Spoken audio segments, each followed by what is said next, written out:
Hello hello everyone. आज चाहिँ म एउटा हाम्रो सानो फ्यामिली टुरको भिडियो लिएर आएको छु।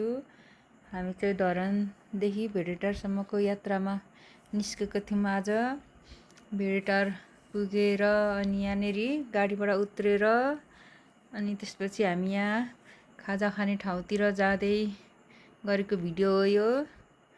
भेडेटारमा पुगेर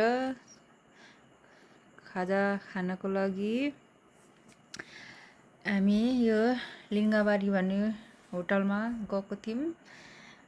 एकदम तल गर्मी भएकोले हामी माथि गएको। माथि त एकदम कुहिरो लागिराखेको, हुस्सुस्ती कुहिरो लागिराखेको थियो। एकदम जाडो जाडो थियो।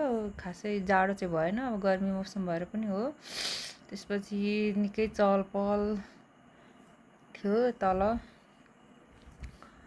त्यसपछि हामी यतातिर घुम्ने ठाउँहरू यो शङ्ख भएको ठाउँतिर घुम्यौँ एकछिन, त्यता फोटोसोटो खिच्यौँ। त्यहाँबाट माथि पिङ खेल्ने ठाउँमा गयौँ। यहाँ पिङ खेलेर अनि आयौँ स्काई वकमा। अनि स्काई वकमा चढेर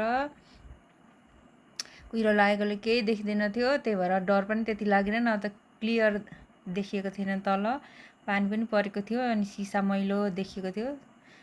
त्यसपछि खासै मलाई नत्र हाइटमा डर लाग्थ्यो, यहाँ डर लागेन।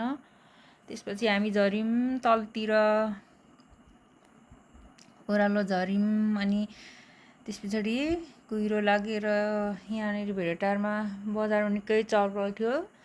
घुम्न जाने मान्छेहरूको भिडभाड थियो। त्यसपछि हामी सरर फर्क्यौँ, तलतिर झऱ्यौँ। त्यसपछि यहाँ धरान भ्यू भन्ने होटलमा छिर्यौँ खाजा खानको लागि। त्यसपछि हल्का फुल्का खाजा खायौँ, कफी खायौँ। अनि त्यस पछाडि फोटोसोटो खिच्यौँ।